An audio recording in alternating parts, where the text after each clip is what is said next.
அல்லேலூயா. அப்படி 7வது வசனம் வாசிக்கலாம். 1 சாமுவேல் 28:7. அப்பொழுது சவுல் தன் ஊழியக்காரரை நோக்கி, அஞ்ஞானம் பார்க்கிற ஒரு ஸ்திரீயை தேடுங்கள், நான் அவளிடத்தில் போய் விசாரிப்பேன் என்றான். அதற்கு அவனுடைய ஊழியக்காரர், இதோ எந்தோரில் அஞ்ஞானம் பார்க்கிற ஒரு ஸ்திரீ இருக்கிறாள் என்றார்கள். பாருங்க, இந்த இடத்துல யாருமே மறு உத்தரவு கொடுக்கல. இப்போ யார்கிட்ட போனோம்? ஸ்திரீயை தேடுறாங்கிறான். அந்த ஸ்திரீ எப்படி? அஞ்ஞானம் பார்க்கிற ஸ்திரீ என்று சொல்லி உங்களுடைய பைபிள் சொல்லுது. ஆர்சி பைபிள் என்ன சொல்லணும்னா குறி சொல்பவள் அப்படின்னு சொல்லும். எப்படிப்பட்டவன்? குறி சொல்லக்கூடிய, அது அஞ்ஞானம் பார்க்கக்கூடிய அந்த பொண்ணை தேடுங்க அப்படிங்குது. இப்போ இந்த பெண் எங்க உள்ளவள் என்று சொல்லி ஊர் அங்க என்ன சொல்லுது? எந்தோரில் ஒரு பெண் இருக்கிறார். எந்தோர் எந்த ஊர் தெரியுமா? இஸ்ரேல் இல்லை, இஸ்ரேல் விட்டு வெளியே. அது கானான் தேசத்துக்குள்ள இருக்குது. ஆனால் அந்த தேசத்தை என் தேவன் பிடிக்க சொல்லுகிறார். யோசுவா 17:11 வாசிங்க, உங்களுக்கு புரியும். 17:11. இசக்காரிலும் ஆசோரிலும் இருக்கிற 3 நாடுகளாகிய பத்சேலும் அதன் ஊர்களும், இப்ளோமும் அதன் ஊர்களும், தேரின் குடிகளும் அதன் ஊர்களும், எண்ணேரின் குடிகளும் அதன் ஊர்களும், எந்தோரின் குடிகளும் அதன் ஊர்களும் அப்படின்னு சொல்லி அங்கே குறிப்பிடப்படும். இதை பிடிக்க சொன்னார் என் தேவன். நீ கானானுக்குள்ள போனா இதெல்லாம் பிடிச்சிருன்ட்டு. நம்மால் பண்ண தப்பு என்னன்னா, கானான் மாதிரியே வச்சிருந்தான். அவன் கானானை சுத்திகரிக்கல, கானானுக்கு உள்ள இருக்கக்கூடிய எஞ்சிய ஜாதிகளை விரட்டி விடல. அதனால தான் மறுபடி பாவத்துக்குள்ள வந்தான். ஏன்? அவனுடைய கலப்பு மறுபடியும் அந்த பாவத்தோடய இருந்தது. அதனால மறுபடி வெளியே வந்தான். இப்போ தேவ சமூகத்தில் இந்த இடத்துல என்ன நடக்குதுன்னு பாருங்க. தேவன் ஒதுக்கி வைத்த அந்த எந்தோரி எனக்கூடிய ஒரு ஊர் இருக்கு. அந்த ஊருக்கும் தேவனுக்கும் சம்பந்தம் இல்லை. ஏன்? இஸ்ரேல் ஜனம் அங்கே போகல, அங்கே உள்ள ஜனத்தை துரத்தி விடலை. அப்போ அங்கே உள்ள ஜனம் என்னதான் பண்ணிட்டு இருந்துச்சு? இன்னும் சிலை வழிபாடுகள் பண்ணிட்டு இருந்துச்சு, இன்னும் குறி சொல்லிக்கிட்டே இருந்துச்சு. அங்கே கடவுள் யார் இல்லை? இல்லை. அங்கே கடவுள் அந்நிய தேவர்களாக இருந்தார்கள், அங்கே குறி சொல்லுகிறவர்கள் இருந்தார்கள். இந்த வசனத்தை நீங்கள் கவனிக்கணும். ஒரு ஸ்திரீ அந்நிய தேவனை சேவித்து அந்நிய தேவன் மூலமாக குறி சொல்லக்கூடிய ஒரு பெண். அந்த பெண்ணிடத்துல யார் போறா? சவுல் போறான். எதுக்காக போறான்? மறு உத்தரவு கடவுள் வழியா வரல. அதனால எங்க போன? இப்போ சாமுவேல் ஒருத்தன் இருந்தான். இது பெரிய டாபிக் இல்ல. சாமுவேல் ஒருத்தன் இருந்தான். அவனை எழுப்பி கேட்போன்னு போறான். சாமுவேல் யாரு? தேவ மனுஷன். என்ன பண்ணா? செத்து போனான். செத்து போன சாமுவேலை எழுப்ப நம்ம ஊரு விட்டு ஊரு போறோம். யார்கிட்ட போறோம்? ஒரு அந்நிய ஸ்திரீயின் இடத்தில் போய், ஒரு குறி பார்க்கிற இடத்துல போய் கேட்கிறோம். இப்ப இதுல இந்த பெண் யாருங்கிற தெளிவை நம்ம பெற்றுலாம். உபாகமம் 18:10-11 வாசிங்களேன். தன் மகனையாவது தன் மகளையாவது தீ கடக்க பண்ணுகிறவனும் குறி செல்கிறவனும். பாருங்க, தீல போடுறான் இல்ல, பலி கொடுக்கறான் இல்ல, அவனோ அல்லது குறி சொல்லுகிறவனோ, நாள் பார்க்கிறவனும், அஞ்ஞானம் பார்க்கிறவனும், சூனியக்காரனும், மந்திரவாதியும், சன்னத்தக்காரனும், மாயவித்தைக்காரனும், செத்தவர்களிடத்தில் குறி கேட்கிறவனும் உங்களுக்குள்ளே இருக்க வேண்டாம். செத்தவர்களிடத்திலே குறி கேட்கிறவர்களும் இருக்க வேண்டாம். இந்த இடத்துல ஒன்று புரிஞ்சுக்கணும். முதல்ல குறி பார்ப்பவரும், கடைசியில செத்தவரிடத்தில் குறி பார்ப்பவரும், ரெண்டையும் புரிஞ்சுக்கணும். ரெண்டு வேற வேற. குறி சொல்றவன் ஒருத்தன் இருக்கான், செத்தவனிடத்தில் குறி கேட்கிறவன் ஒருத்தன் இருக்கான். ரெண்டு பார்ட் இருக்கு ஒரே வசனத்தை நம்ம பார்க்கணும். இதில் நிறைய விஷயம் இருக்கு இல்லையா? என்னெல்லாம் இருக்கு? நாள் பார்க்குறவன் இருக்கான். நம்ம கூட்டத்தில் எவனா இருக்கான்னு தெரியல. இந்த கல்யாணத்துக்கு நல்ல நாள் ஒருத்தன் பார்ப்பான், தொழில் தொடங்க நல்ல நாள் நல்ல நேரம், அவனெல்லாம் தூக்கி போட்டு சாவடிடாங்கிறார் பைபிள். அவ்வளோ ஸ்ட்ரிக்டாக சொல்லுது. சரி, அது இருந்துட்டு போட்டேன். நாள் பார்க்குறவன் ஒரு பக்கம் இருக்கான். அஞ்ஞானம் பார்க்கிறவன், இந்த சகுனம் பார்ப்பாங்கன்னு, நல்ல சகுனம் கெட்ட சகுனம். அதே மாதிரி சூனியக்காரன் ஒருத்தன் இருக்கான், மந்திரவாதி இருக்கான். அதே மாதிரி சன்னதைக்காரனும் ஒன்று இருக்கும். நம்ம பைபிள் அது புரியாது. அங்கே என்னன்னா ஏவி விடுகிறவனும். எப்படி? இப்போ நம்ம எதை பார்க்கணும்னா இத்தனை ஆவி இங்கே இருக்கு. கடவுளை தாண்டி இந்த வேலையெல்லாம் பைபிளில் இருக்கு இல்லையா? ஏவி விடுகிறவனும், அதாவது சன்னதக்காரன்னா அர்த்தம் என்னது? பேயை ஏவி விடுறவன். நம்மளாம் இந்த காலத்தில் இருக்கா? பைபிள் இருக்கு. பேயை ஏவி விடுறவன், மாய வித்தக்காரன், செத்தவனிடத்தில் குறி கேட்கிறவன், அதாவது இறந்தவர்களிடம் குறி கேட்கிறவன். இப்போ எபிரேயத்தில் இந்த இறந்தவர்களிடம் குறி கேட்கிறது இருக்குல்ல, அந்த ஸ்திரீ தான் இந்த ஸ்திரீ. வெறும் குறி கேட்கறது இல்லை. இது எப்படிப்பட்டவ தெரியுமா? செத்தவனை எழுப்பி குறி கேட்பா. வெறும் சூனியம் பண்ண மாட்டா, செத்தவனை எழுப்பி சூனியம் பண்ணுவாப்புல. அப்போ வெறும் குறி கேட்கணும்னா நம்மால் இஸ்ரேல்லே கேட்டிருக்கலாம். இல்லை, இன்னொரு சிக்கல் இருக்கு. சவுல் என்ன பண்ணிட்டாருன்னா, இஸ்ரேலில் இருந்த குறி சொல்லுகிறவர்கள் எல்லாம் அடிச்சு விரட்டிட்டாப்புல. இப்போ இவனுக்கே தேவைப்படுது, மறு உத்தரவு வரல, எங்கே தேடி போகிறதுன்னு தெரியல. அப்போ என்ன தேவை? இப்போ செத்தவனை எழுப்பணும். செத்தவனை எழுப்ப குறி சொல்லக்கூடிய ஒரு பெண் தேவை. நார்மலாக குறி சொல்லிட்டு போயிடலாங்க, எல்லாரும் சொல்லிடலாம். குறினா என்னது? அடுத்த நடக்கக்கூடியதான் சொல்லணும். அடுத்து அப்படி நடக்கும், இப்படி நடக்கும். இந்த கடற்கரைக்கு போனால் கையை பார்த்தே சொல்கிறானே, நாசமாக போயிடுறேன்னு மட்டும் சொல்ல மாட்டான், காசு கொடுக்க மாட்டேன், எப்போவுமே புகழ்ந்து சொல்லுவான். இங்கே என்ன பிரச்சனை? குறி மட்டும் தேவையில்ல, இறந்தவனிடத்துல குறி கேட்கணும். அப்போ அந்த பெண்ணு தான் நமக்கு தேவை. அப்போ அது இஸ்ரேலில் கிடைக்காது, இஸ்ரேல் தேவனால் அது நடக்காது. இன்னொரு வார்த்தை நான் சொல்லிடுறேன், ஞான சிருஷ்டின்னு ஒரு வார்த்தை இருக்குது தெரியுமா? ஞான சிருஷ்டி ஒரு வார்த்தை பார்த்துருப்பீங்க. அது யார் ஞான சிருஷ்டி அடைவது? தேவ மனுஷன் ஞான சிருஷ்டி அடைவான் இல்லையா? தேவனால் ஒரு விஷயத்தை நீங்கள் அறிந்து கொண்டால் அது ஞான சிருஷ்டி. பிசாசினால் ஒரு விஷயத்தை நீங்கள் அறிந்து கொண்டால் அது குறிப்பார்ப்பது. புரியுதா? ஆனால் ரெண்டுக்கும் ஒரே சொல். எந்த ஆவியின் மூலமா அது நடக்குது அதுதான் விஷயம். தேவனால் நடக்குதா இல்லை பிசாசினால் நடக்குதா? எல்லாராலையும் ஞான சிருஷ்டி அடைய முடியும். எப்படி? எதிர்காலத்தை கணிக்க முடியும். ஆனால் தேவனால் நீங்கள் கணித்துக் கொள்கிறீர்களா? அப்படின்னா நீங்கள் தேவனுடைய தீர்க்கதரிசி. இல்லை அதை பிசாசினால் நீங்கள் பண்ணுகிறீர்களா? இதான் விஷயம். மாய வித்தக்காரன் எப்படி சொல்கிறான்? அவன் அற்புதம் தானே பண்ணுறான். தேவனால் பண்ணாது அற்புதம், பிசாசினால் பண்ணாது மாய வித்தாயிருது இல்லையா? அப்போ தேவ சமூகத்தில் நீங்கள் புரிஞ்சுக்கணும், இவளுக்கும் தேவனுக்கும் சம்பந்தமே இல்லை. இவ ஆவியினால் பிசாசுகளினால் என்ன பண்ணுவா? குறிப்பாத்து சொல்லக்கூடிய ஒரு பெண். இப்போ இவள்கிட்ட சவுல் போறாரு. சவுல் போய் கேட்குறாரு, எனக்கு நீ ஒரு உதவி பண்ணணும். வாசிக்கலாம் 1 சாமுவேல் 28:3 அவருக்கு வாசித்துருங்க. சாமுவேல் இதற்கு முன்னமே மரித்து போனான். இஸ்ரவேல் எல்லாரும் அவனுக்கு துக்கம் கொண்டாடி அவன் ஊராகிய ராமாவிலே அவனை அடக்கம் பண்ணினார்கள்.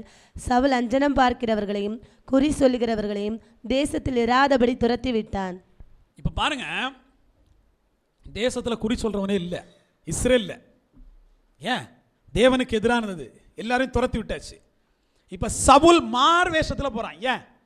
இதான் தேவ பிள்ளைகளோட நிலைமை. தேவன் இல்லைன்னா எதை விளக்கணுமோ அங்கே போய் நிற்போம் இல்லையா? ஏன்? இங்கே பதில் இல்லை. இங்கே என் தேவன் உங்களை தூக்கி போட்டார். திருப்பி எங்கே போகிறோம்? சாவை தேடி போகிறோம். சவுல் தேடி போனது குறி சொல்கிறவளேன்னு நினைக்கிறீங்களா? அவன் சாவை தேடி போனான். இந்த மீன் பிடிக்க போகிறவங்க, இந்த தொழில் செய்கிறவங்கள்ட்ட சொல்ல, பொடி கொண்டு போ மீன் கிடச்சிடன்னு சொல்கிறாப்பிலையா? எப்படி? பொடியை போட்டால் மீன் கிடச்சிட்றான். இப்போ கல் எடுத்து ஆஃபீஸில் மாட்டி விட்டிங்கன்னா விற்கிறானுங்க, பார்த்துருக்கீங்களா? நீங்கள் இந்த கல், அதிர்ஷ்ட கல், பணம் கொட்டுன்னு கொட்டுமா? அப்படியே ஒரு தகடை தூக்கி இந்த இந்த இருக்குல்ல பெட்டி, கல்லா பெட்டி, அப்படியே உள்ளே வச்சு விட்டீங்கன்னா பணம் தான், முழுக்க பணம். வீட்டில் வச்சிங்கன்னா முடிஞ்சு போச்சு. வீட்டுக்குலாம் அங்கங்கே போகிற பணம் எல்லாம் பறந்து வந்து வீட்டுக்குள்ளே உட்காரங்க. அப்போ எதை தேடி போகிறோன்னா மரணத்தை தேடி போகிறோம். சவுல் எதை தேடி போனான்னா மரணத்தை தேடி போனான். அந்த ஸ்திரீயின் இடத்துல போயாச்சு. 28:8 வாசிங்க. அப்பொழுது சவுல் வேஷம் மாறி வேறு வஸ்திரம் தரித்து கொண்டு அவனும் அவனோட கூட 2 பேரும் ராத்திரியிலே அந்த ஸ்ரீனிடத்தில் போய் சேர்ந்தார்கள். அவளை அவன் நோக்கி, நீ அஞ்சனம் பார்த்து எனக்கு குறி சொல்லி நான் உன்னிடத்தில் சொல்கிறவைகளை எழும்பி வர செய் என்றான். பாருங்க, இந்த இடத்துல மட்டும் அஞ்சனம் பார்த்து குறி சொல்லின்னு இருக்கு இல்லையா? அஞ்சனம் பார்ப்பது ஒன்று, குறி சொல்வது ஒன்று, ரெண்டு வேற வேற சொல்லி. எபிரேயத்தில் மட்டும் நான் விளக்கிறேன். நார்மலாக ஒரு விஷயத்தை நடக்க போகிறதை சொல்லுவதை இங்கே எபிரேயத்தில் கோஷம் அப்படிங்கிற ஒரு வார்த்தை இருக்கும். நடக்க போகிறத சொல்கிறது, அதாவது நீங்கள் குறி சொல்லுவது. இனி இதான்ப்பா நடக்கும் அப்படின்னு சொல்லிட்டீங்கன்னா அது குறி சொல்கிறது, அதுக்கு பேர் கோஷம். சரி, இப்போ அதோட முடிஞ்சு போயிடல. அஞ்ஞானம் பார்த்துன்னு ஒன்று வருது இல்லை? குறி சொல்லு, ஆனால் என்ன பார்த்து சொல்லு? அஞ்ஞானம் பார்த்து சொல்லு அப்படின்னு ஒரு வார்த்தை வருது இல்லையா? அதுக்கு பேர் என்னன்னா நடுவில் நின்று. எப்படி? தேவனுக்கும் மனுஷனுக்கும் நடுவில் நின்று, அதுக்கு பேர் தீர்க்கதரிசியோ இல்லை ஆசாரியனோன்னு ஒன்று வருது இல்லை? இதே மாதிரி இந்த மந்திரவாதிகிட்ட, இந்த குறி சொல்கிறவட்ட என்ன சொல்கிறான்னா, நீ ஆவிக்க நடுவில் நின்று, ஆவிக்க நடுவில், அது இங்கிலீஷில் தெரியுமா மீடியம்னு இருக்கும். நீ தான் எனக்கு செய்தியை கடத்தணும். யார்கிட்ட? சாமுவேல்கிட்ட பேசி செய்தி எனக்கு கடத்தணும். மீடியம்ங்கிற வார்த்தை இருக்கும். அதுக்கு எபிரேயத்தில் என்ன இருக்கும்னா ஆப் அப்படிங்கக்கூடிய ஒரு வார்த்தை இருக்கும். இருந்துட்டு போட்டு, இது ஒரு ரெண்டும் வேற வேற சொல்லுன்னு உங்களுக்கு புரியறதுக்காக சொன்னேன். இப்போ வெறுமனே குறி சொல்லல, சாமுவேலுடைய ஆவிட்ட பேசி குறி சொல்லுன்னு சொல்றா. இப்போ அந்த பொண்ணு முடியாதுன்னே சொல்லுங்க. தேவனுடைய மனுஷனுடைய ஆவியை எழுப்ப ஒரு மந்திரவாதி, ஒரு குறி சொல்றவன் என்ன சொல்லல, முடியாதுன்னு சொல்லவே இல்லை. அவளுக்கு ஒரே பயம் என்னன்னா, இந்த சவுலுன்னு ஒருத்தன் இருக்கிறான். யார்? பக்கத்தில் தான் இருக்கிறான், அவளுக்கு தெரிய மாட்டேங்குது. சவுலுன்னு ஒருத்தன் இருக்கான். நீ குறி சொல்கிறவங்களெல்லாம் கொண்டு போடுவானா, நான் இதை பண்ண மாட்டேன் அப்படின்னு சொன்னோடனே நம்ம ஆள் யார்? சவுல். கர்த்தரின் நாமத்தில் அப்படிதான் இருக்காங்க, சத்தியம் பண்ணி சொல்கிறேன் உனக்கு ஒன்றும் ஆகாது. யார்? கடவுள் உனக்கு யாரா? முதல்ல எங்கே போய் நின்றுட்டு கடவுளுக்கு நாமத்தை சொல்கிறது இல்லையா? இப்போ பல பேர் அப்படி தான், என்ன செய்கிறோன்னு தெரியாது, ஆனால் அங்கே என்ன கடவுள் கூட இருப்பார்னு நினைக்கிறது. செய்கிறது திருட்டுத்தனம், திருட்டில் மாட்டாமல் இருக்கணும். செய்கிறது மிகப்பெரிய பாவமாக இருக்கும், அது வீட்டில் மாட்டாமல் இருக்கணும். யார்கிட்ட கேட்குறது? கடவுள்கிட்ட கேட்குறது. கடவுள் எதுக்கெல்லாம் துணை நிற்கணும்னு பாருங்கள். ரொம்ப கஷ்டமான வேலை இல்லை அவருடைய வேலை. இப்போ சபைக்கு வரக்கூடிய ஒருத்தன் திருடனாக இருக்கிறான்னு அவன் திருட போயிடுறான், என்ன சொல்லுவான்? கடவுளே மாட்டிடக்கூடாது. என் கடவுளை அப்போ என்ன பண்ணணும்? திருடனுக்கு ஆதரவாக நின்று இவனை மாட்டாமல் பாதுகாக்கணும். அப்படியே அவன் வேலையா? அவர் வேலை அதுவா இல்லையா? என்ன பாவத்தை வேணாலும் செய்யணும், ஆனால் வெளியே தெரிஞ்சிடக்கூடாது. கடவுளை நீர் தான் பாதுகாக்கணும். யார் அவர்? என்ன வேலைக்கு நீ யூஸ் பண்ணிட்டு இருக்க? அதுதான் இப்போ சவுல் பண்ணது. என்னது? கடவுள் மேலே சத்தியமாக சொல்ல, உனக்கு பிரச்சனையே வராது. நீ என்ன பண்ணு? சாமுவேலுடைய ஆவியை எனக்காக எழுப்பு அப்படிங்கிறார். நான் சொல்லுகிறவனுடைய ஆவியை நீ எழுப்ப வேண்டும் அப்படின்னு சொல்லிட்டு கட்டளையிடுறாரு. நம்ம பொண்ணு என்ன பண்ணிட்டாப்புல கடைசியில் ஓகேன்ட்டார். 12-13 வாசிங்க. அந்த ஸ்திரீ சாமுவேலை கண்ட மாத்திரத்தில் மகா சத்தமாய் கூப்பிட்டு சவுலை நோக்கி, ஏன் என்னை மோசம் போக்கினீர்? நீர்தான் சவுலாச்சே என்றாள். பாருங்க, இந்த இடத்துல நான் யாரை எழுப்பணும்னு கேட்ட உடனே நீ சாமுவேலை எழும்பி வர பண்ணு அப்படின்னு சொல்லிட்டு இவர் சொல்லிட்டாரு. ஆனால் இவர் சவுலுங்கிறத சொல்லலை. இந்த நொடி வரைக்கும் நல்லா பாருங்க, அங்கே எந்த வித்தியாசமும் நடக்கல. இந்த நொடி வரைக்கும் அந்த பெண்மணி வெறும் பெண்மணி தான். ஆனால் அவன் சாமுவேலை எழுப்புனது எனக்கு பெருசாக தெரியல. சும்மா இருந்தவனை சவுலுன்னு கண்டுபிடிச்சிட்டாளே. சும்மா இருந்தவனை இவன் சவுலுன்னு கண்டுபிடிச்சிட்டா பாருங்களேன். அப்போ யார் கண்டுபிடிக்கல? அவ கண்டுபிடிக்கல. இந்த வசனத்துக்கு மேலே நடக்கிறது எல்லாமே வேற. எப்படி நடக்குது பாருங்க. அந்த ஸ்திரீ சாமுவேலை கண்ட மாத்திரத்தில், யாரை பார்த்தாலாம்? சாமுவேலை கண்ட மாத்திரத்தில், செத்து போனவனை கண்ட மாத்திரத்தில் மகா சத்தமாய் கூப்பிட்டு சவுலை நோக்கி, ஏன் என்னை மோசம் போக்கினீர்? நீர்தான் சவுல் நீர்தான் சவுல் ஆச்சே. இப்போ இங்கே என்ன சிக்கல்னா, மேடத்துக்கு பக்கத்துலேயே தான் உட்காந்துருக்காப்புல, அவ்வளோ நேரம் பேசியிருக்காப்புல, ஆனால் கண்டுபிடிக்கல. எப்போ இந்த பெண்மணியால் சாமுவேலை காண முடிந்ததோ அப்போ சவுலையும் காண முடிந்தது. அப்போ இதை யார் பார்க்கல? அந்த பெண் பார்க்கல. அப்போ பார்த்தது யாரு? இப்போ எப்பவுமே விடணும்னு இருக்கும்ல, பொறுமையாக போவோம். இப்போ சாமுவேலை பார்க்குற, செத்த ஆவியை பார்க்குறப்பல கூடவே சவுலனும் கண்டுபிடிச்சாச்சு. இப்போ சவுலனு கண்டுபிடிச்ச உடனே சவுல் சொல்லக்கூடிய வார்த்தை நீங்க ரொம்ப முக்கியமானது. ராஜா அவளை பார்த்து, நீ பயப்படாதே, நீ காண்கிறது என்ன என்று கேட்டான். பயப்படாத, நீ காண்றது என்ன? இந்த இடத்துல ஒன்று சிந்திக்கணும். அப்ப யாரு பார்க்கல? சவுல் பார்க்கல. பார்த்தது யாரு? மேடம் மட்டும்தான் பார்த்துருக்காப்புல, குறி சொல்றவன் மட்டும்தான் பார்த்துருக்கா. நீ பார்ப்பது என்னன்னு அவள்கிட்ட கேட்க வேண்டிய அவசியமே இல்லை, இவன் பார்த்துருந்தா. உங்களுக்கு புரியுது இல்லையா? அவளும் பக்கத்தில் தான் இருக்கா, நானும் பக்கத்தில் தான் இருக்கேன். அவள் குறி சொல்கிறவ பொசுக்குன்னு ஆவி எழுப்பி காமிச்சிட்டானா, நீ என்ன பார்க்குறேன்னு நான் அவள்கிட்ட கேட்க வேண்டிய அவசியம் இல்லை, நானே பார்த்துடுறேன் ஆவி வந்துருச்சுன்னு. இங்கே அது நடக்கலை. அவள் சொல்கிறா, நான் யாரை பார்க்குறேங்கிறத வாசிங்க, அந்த 13ஆம் வசனம். ராஜா அவளை பார்த்து, நீ பயப்படாதே, நீ காண்கிறது என்ன என்று கேட்டான். அதற்கு அந்த ஸ்திரீ, தேவர்கள் பூமிக்குள்ளிருந்து ஏறி வருகிறதை காண்கிறேன் என்று சவுலுக்கு சொன்னாள். பாருங்க, தேவர்கள் பூமியிலிருந்து எழும்பி வருவதை காண்கிறேன். கரெக்டு தானுங்க? என்னது பார்த்துருக்கா? தேவர்கள் எங்கேருந்து எழும்பி வருதா? பூமியிலிருந்து எழும்பி வருவதை பார்க்கிறேன் என்றார். இதை சொன்னது யாரு? ஸ்திரீ. யாரு பார்க்கல? சவுல் பார்க்கல. சவுல் இடத்தில் சொல்லப்பட்டது, நான் பார்க்கிறேன். அது எங்கேருந்து எழும்பி வருது? பூமியிலிருந்து எழும்பி வருது. இதை நான் அந்த வசனத்தை உங்களுக்கு ஆர்சி பைபிள் எப்படி இருக்குன்னு வாசித்து காட்டுறேன். அதற்கு அரசர் அவளை நோக்கி, அஞ்சாதே, நீ பார்ப்பது என்ன என்று கேட்க, அதற்கு அவள் சவுலிடம், நிலத்திலிருந்து ஒரு தெய்வ உருவம் வெளிவருவதை காண்கிறேன். எப்படி? நிலத்திலிருந்து ஒரு தெய்வ உருவம், இங்கே தேவர்கள்லாம் இல்லை, ஒரு தெய்வ உருவம் வெளிவருவதை காண்கிறேன். தேவன் வெளியே வரல, தெய்வ உருவம் வெளியே வருவதை காண்கிறேன். சரி, இப்போ எபிரேயத்துக்கு பார்ப்போம். அந்த பதம் என்ன இருக்குன்னா, அங்கே எலோகிம் என்று சொல்லியிருக்கு. என்ன உருவம்? ஒரு தெய்வ உருவம் எழுப்பி வருது. ஆனால் அது தேவன் இல்லை. நீங்கள் புரிஞ்சுக்கணும், அங்கே சாமுவேல் எழும்பி வந்ததாக அந்த பெண் குறிப்பிடவே இல்லை. ஒரு தெய்வ உருவம் எழும்பி வருவதை பார்க்கிறேன் அப்படின்ட்டாப்புல. இப்போ பூமியிலிருந்து ஒரு தெய்வ உருவம் என்ன செஞ்சு எழும்பி வந்துடுச்சு. ஆனால் அந்த தெய்வ உருவம்ங்கிற வார்த்தையில் தேவர்கள் அப்படின்னு நம்ம பைபிளில் இருக்குது, எபிரேயத்தில் எலோஹிம்னு இருக்குது. இப்போ அறிவுள்ளவன் எப்படி யோசிப்பானா, ஒருவேளை இது கடவுளை எழுப்பி வந்திருப்பாரோ, இல்லை அப்படி தானே? தெய்வ உருவம் எழுப்பி வந்தது, தேவர்கள் எழுப்பி வந்தார். ஆனால் இங்கே சிக்கல் என்னன்னா, பைபிள் அந்நிய தெய்வனையும் தேவர்கள் என்று சொல்லியே குறிப்பிடுது, எலோஹிம் என்று சொல்லியே குறிப்பிடுது. நான் தான் சொன்னேன், மோசையை எலோஹிம் என்று சொல்லி வேதம் சொல்லுகிறது. அந்நிய தேவர்கள் எங்கெல்லாம் இருக்கோ அதையெல்லாம் எலோஹிம் என்று சொல்லி குறிப்பிடுகிறது. இவன் என்ன நினைக்கிறான், இந்த பெண்மணி எழுப்ப தேவனே எழுப்பி வந்துட்டார்னு நினைக்கிறான். அங்கே சாமுவேல்னு சொன்னா கூட கொஞ்சம் ஓரளவுக்கு இருந்திருக்கும், தேவனே எழுப்பி வரான்னு இருக்கு. ஆனால் தெளிவான மொழிபெயர்ப்பு என்னன்னா, ஒரு தெய்வ உருவம் எழும்பி வந்தது. ஒரு தெய்வ உருவம் எழும்பி வந்தது என்று சொன்னால் அது எந்த தெய்வம்ங்கிறது ரொம்ப முக்கியமானது இல்லையா? ஒரு தெய்வம் எழும்பி வந்திருக்குன்னா வாசிங்க, யாத்திராகமம் 23:24 என்ன சொல்லப்பட்டிருக்குன்னு பார்ப்போம். நீ அவர்களுடைய தேவர்களை பணிந்து கொள்ளாமலும் சேவியாமலும் அவர்கள் செய்கைகளின்படி செய்யாமலும் அவர்களை நிர்மூலம் பண்ணி அவர்களுடைய சிலைகளை உடைத்து போடுவாயாக. இங்க கொஞ்சம் தெய்வத்தை பற்றி சொல்லியிருக்கு. இது எபிரேயத்தில் எலோஹிம் தான் இருக்கும். இது அந்நிய தெய்வம். அவ போனது எங்க? அந்நிய தெய்வத்தோட நாட்டில் போனது. யார்கிட்ட? அந்நிய தெய்வனை விசுவாசிக்கக்கூடிய ஒரு பெண்ணிட்ட. அந்த பெண் யாரு? ஒரு தெய்வ உருவத்தை எழுப்பி விட்டுடுச்சு.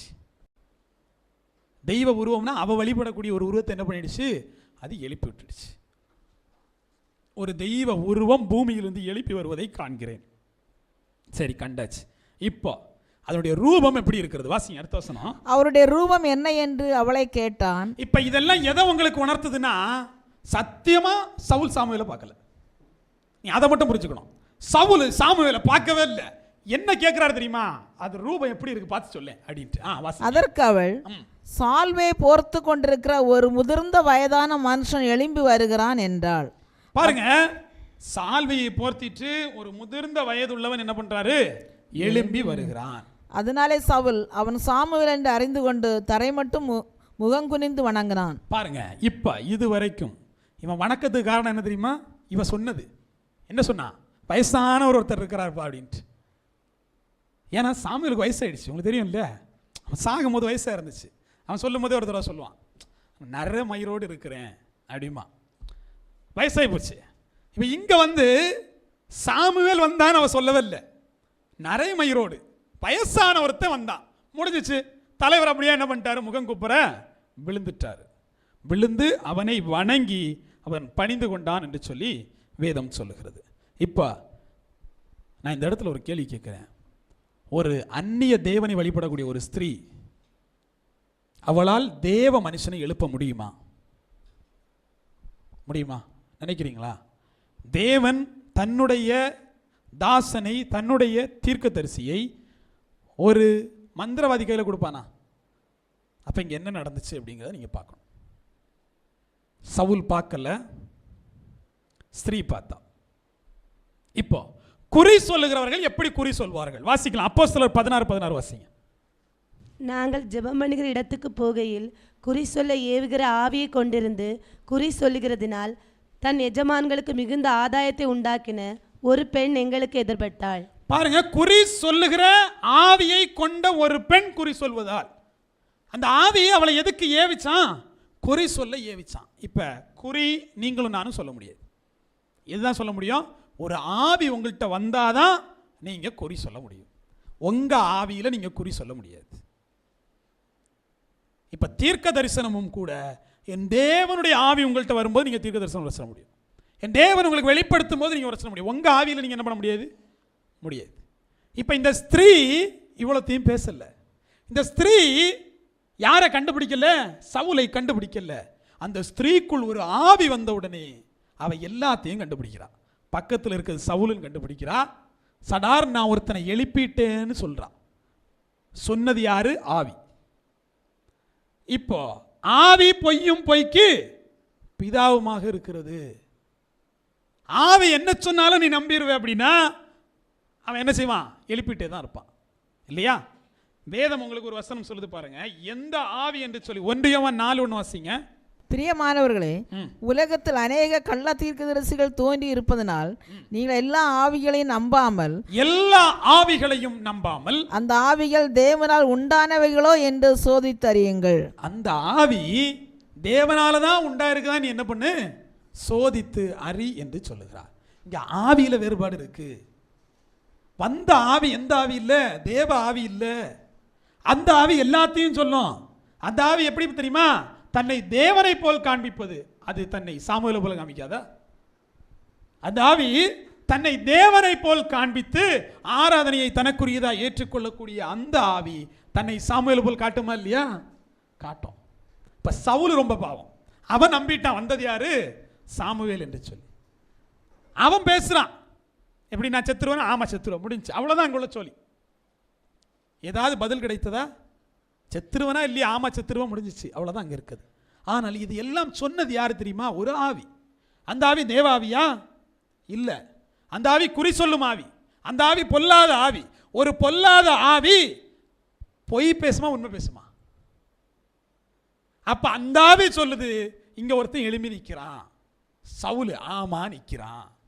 இங்க பாரு, இவன் வயசானவனா இருக்கிறான். உடனே சவுல் கமந்து விழுந்து, இதுதான் சாமுவேல். யாரு பார்க்கல? சவுல் கண்ணால் சாமுவேலை பார்க்கவே இல்லை. பார்த்திருந்தா ரூபம் எப்படின்னு கேட்க வேணாம், பார்த்திருந்தா நீ என்ன காண்கிறாய் என்று சொல்லி அவளிடத்தில் கேட்க வேண்டாம். அவள் ஆவியில் நிரப்பப்பட்டாள். எந்த ஆவியில? பொல்லாத ஆவியில் நிரப்பப்பட்டாள். அவள் பூமியிலிருந்து ஒரு தெய்வ உருவம் எழும்பினது அப்படின்னு சொன்னான். எந்த பூமியிலிருந்து? அந்த பாவ பூமியிலிருந்து, புறதேசத்திலிருந்து, தேவனுக்கு சொந்தமில்லாத பிற தெய்வங்களை வழிபடக்கூடிய அந்த இடத்திலிருந்து ஒரு தெய்வம் எழுப்பி நின்றது. இப்போ நீங்கள் இந்த இடத்துல என்ன புரிஞ்சுக்கணும்னா, ஒரு பொல்லாத ஆவி நினைத்தால் எதையும் செய்ய முடியும். இதை தான் நம்ம போன வாரம் ஒரு செய்தியில் கேட்டோம். ஒருத்தன் ஊமையாக இருப்பது ஒரு பொல்லாத ஆவியினால், ஒருவன் செவிடனாக இருப்பது ஒரு பொல்லாத ஆவியினால். இப்போ நீங்கள் வேதத்தில் ஒரு விஷயத்தை வாசிங்களேன், இன்னும் ஆச்சரியமாக இருக்கும். 1 சாமுவேலுடைய புஸ்தகம் 18ஆம் அதிகாரம் 10ஆம் வசனம் வாசிங்க.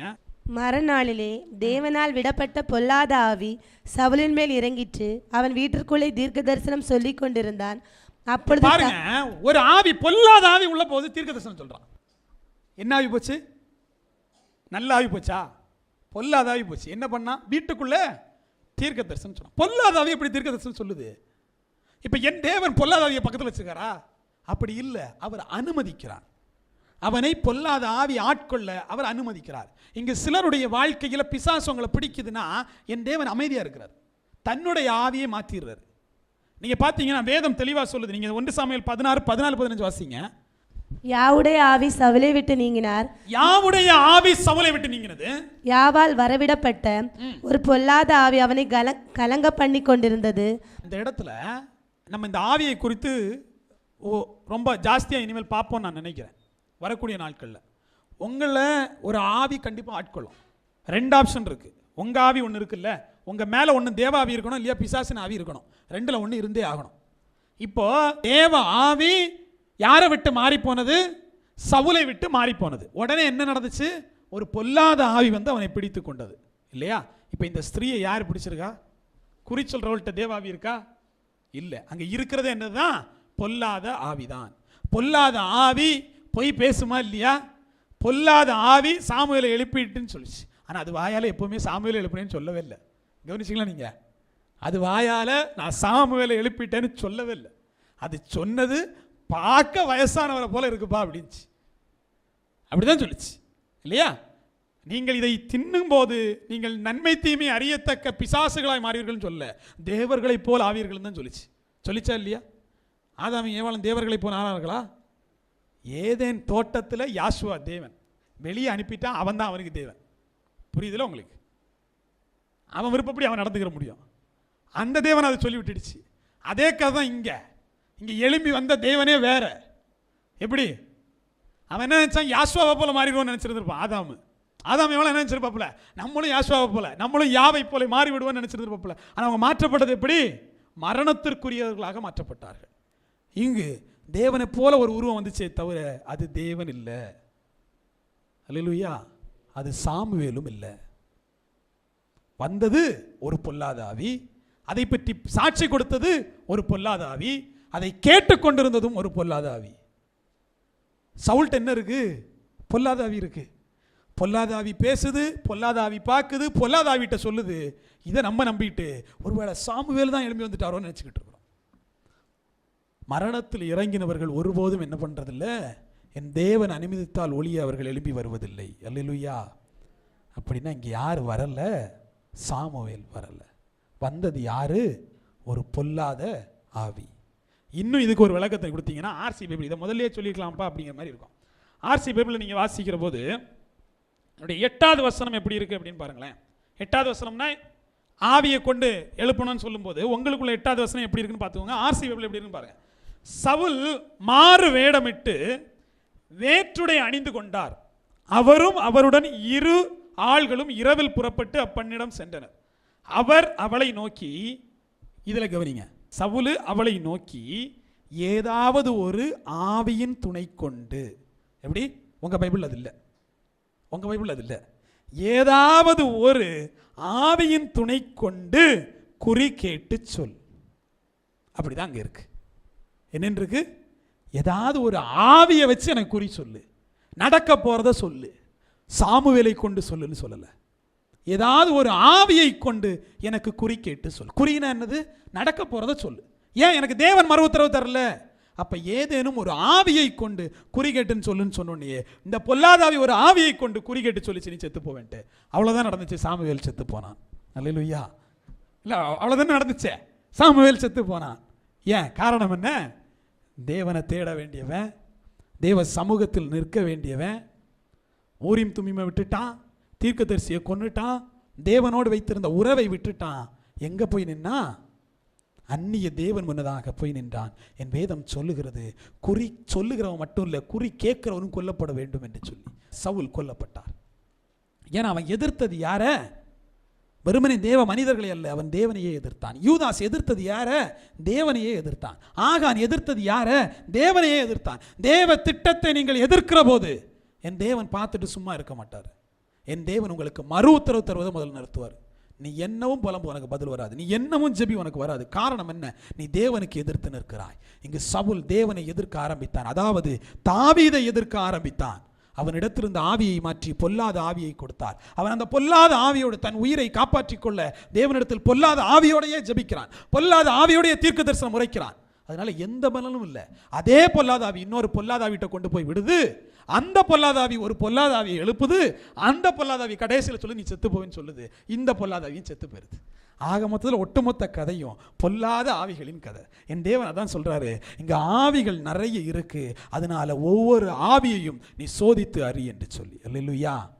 தேவ சமூகத்தில் அங்க அற்புதம் நடக்குதும்பா, பொடியை போடும்பா, கல்லை வாங்கி வையும்பா, நல்ல நேரம் பாரும்பா, அதெல்லாம் பொல்லாத ஆவி என்று சொல்லி என் தேவன் சொல்லுகிறார். முதல்ல நடக்கிற மாதிரியே இருக்கும், எழும்புன மாதிரியே இருக்கும். நான் பார்க்க மாட்டேன், அவன் பார்த்து சொல்லுவான், ஆமா கட்டு இருக்கு இருக்கு, அங்கதான் இருக்கும். எப்படி? அங்கதான் இருக்கும், ஒன்றும் நடக்காது. மந்திரவாதி யாராவது போயிருக்கிறீங்களா? ஏதாவது அனுபவம் இருக்கா? இருந்தாலும் ஆமான்னு சொல்ல முடியாது இல்லையா? சவுல் செத்து போயிட்டான்னு வேற சொல்றியே, நான் வேற ஆமான்னு சொல்லி எனக்கு ஏதாவது ஆயிட்டுனா? அப்ப தேவ சமூகத்தில் ஒன்றை புரிந்து கொள்ளுங்கள், தேவனை விட்டு விலகினால் உங்களுக்கு மரணம். நீங்கள் யோர்தானை கடந்து தேவனோடு சென்றால்தான் நீங்கள் எரிகோ கோட்டையை ஜெயிக்க முடியும், எரிகோ கோட்டையை தவிர்க்க முடியும். வாசிக்கலாம் 1 தீமோத்தேயுனுடைய புஸ்தகம் 4வது அதிகாரம் 1வது வசனம். ஆகிலும் ஆவியானவர் வெளிப்படையாய் சொல்லுகிறபடி பிற்காலங்களிலே மனசாட்சியில் சூடுண்ட பொய்யருடைய மாயத்தினாலே சிலர் வஞ்சிக்கிற ஆவிகளுக்கும் பிசாசுகளின் உபதேசங்களுக்கும் செவி கொடுத்து விசுவாசத்தை விட்டு விலகி போவார்கள். அல்லேலூயா. சிலர் என்ன பண்ணுவாங்கன்னா, வஞ்சிக்கக்கூடிய ஆவிகளுக்கு செவி கொடுத்து தேவனை விட்டு விலகி போவார்கள். ஆகானை வஞ்சித்தது என்னது? இவ்வுலக செல்வம். யூதாசை வஞ்சித்தது என்னது? இவ்வுலகத்தில் உள்ள சொத்துக்கள். அருமையான தேவ ஜனமே, சவுலை வஞ்சித்தது கூட இவ்வுலகத்தில் உள்ள ராஜ்யங்கள், இவ்வுலகத்தில் உள்ள பொல்லாத ஆவிகள். இன்று உங்களையும் வஞ்சிக்க நினைப்பது இவ்வுலகத்தில் உள்ள பொல்லாத ஆவிகள். காதுகளில் கேட்கும், அங்கே ஒரு ஆவி அற்புதம் பண்ணுது, இந்த கயரை கட்டினாலே போதும், எப்படி? நூலை கெட்டுனா மட்டும் போதும்பா. அப்போ உங்களை வஞ்சித்து உங்களை விசுவாசத்திலிருந்து விலக்க பொல்லாத ஆவிகள் காத்து கொண்டு இருக்கிறது. ஆனால் என் தேவன் சொல்லுகிறார், நீ சவுலாக அல்ல தாவீதாக தேவனை பின்தொடர் என்று சொல்லி. அல்லேலூயா. சவுல் பொல்லாத ஆவியினால் ஆட்கொள்ளப்பட்டு அவன் தேவனிடத்தில் பேச ஆசைப்பட்டான். பொல்லாத ஆவி இருக்கிற இடத்துல தேவன் என்ன பண்ண மாட்டாரு? பேச மாட்டாரு. அவன் அப்போ அடுத்து என்ன முயற்சி எடுக்கிறாருன்னா, செத்துப்போன சாமுவேலை எழுப்பியாவது பேசிடலான்னு நினைக்கிறான். சாமுவேல் இந்த பொல்லாத ஆவிக்கு வரமாட்டாரு. வந்தது இன்னொரு பொல்லாத ஆவி. ஏன்? தேவனுக்கும் அவனுக்கும் சம்பந்தம் இல்லை. இன்று அநேகர் பொல்லாத ஆவியோடு போராடி கொண்டு இருக்கிறோம். என் தேவன் சொல்லுகிறார், பொல்லாத ஆவியை வெளியே விட்டுட்டு நீ போராடுங்கிறார். அல்லேலூயா. பொல்லாத ஆவி எப்படி வெளியே போகும்? என் தேவன் கையை வைத்தால் அந்த பொல்லாதாவி வெளியே போகும். அப்போ நம்ம கேட்க வேண்டியது என்ன? சவுல் கேட்டிருக்க வேண்டியது என்ன? என்னை ஆட்கொண்ட பொல்லாதாவி என்னை விட்டு போகணும். பொல்லாதாவினால் ஆட்கொள்ளப்பட்ட சவுல் தாவீது வந்தான். அவனுடைய ஆவியினால் அவன் இசைத்த போது அங்கிருந்த பொல்லாதாவி என்ன செஞ்சுச்சான்? ஓடி போச்சு. மறுபடியும் பொல்லாதாவி வந்து என்ன பண்ணுவான்? இப்போ உங்களுக்கு தேவை தாவீது. உங்களுக்கு தேவை யாரு? தேவனுடைய மனுஷன் தேவைப்படுகிறார். உங்களிடத்தில் இருக்கிற பொல்லாத ஆவிகளை துரத்த. உங்களுக்கு பொல்லாவி ஆவி போயிடுச்சுன்னா நீங்கள் எப்படி ஆவீங்க? குருடன் பார்வையடைவான், சப்பானி நடப்பான். பாவத்தோடு இருக்கிற நீங்களும் யோர்தானை கடப்பீர்கள். உங்களுக்கு முன்னதாக நிற்கக்கூடிய எரியோ கோட்டையும் தகர்க்கப்பட்டு போகும். நீங்களும் கானான் ஆகிய பரலோக ராஜ்யத்தை சுதந்தரித்துக் கொள்வீர்கள். நீங்கள் பொல்லாத ஆவிக்கு எச்சரிக்கையாக இருந்து என் தேவனுடைய பரிசுத்த ஆவினால் வழிநடத்தப்படுகிற போது தேவனுடைய ஆசீர்வாதத்தை சுதந்தரித்துக் கொள்வீர்கள். இந்த வார்த்தையினூடாக தேவன் உங்களை ஆசீர்வதிப்பாராக. ஆமென்.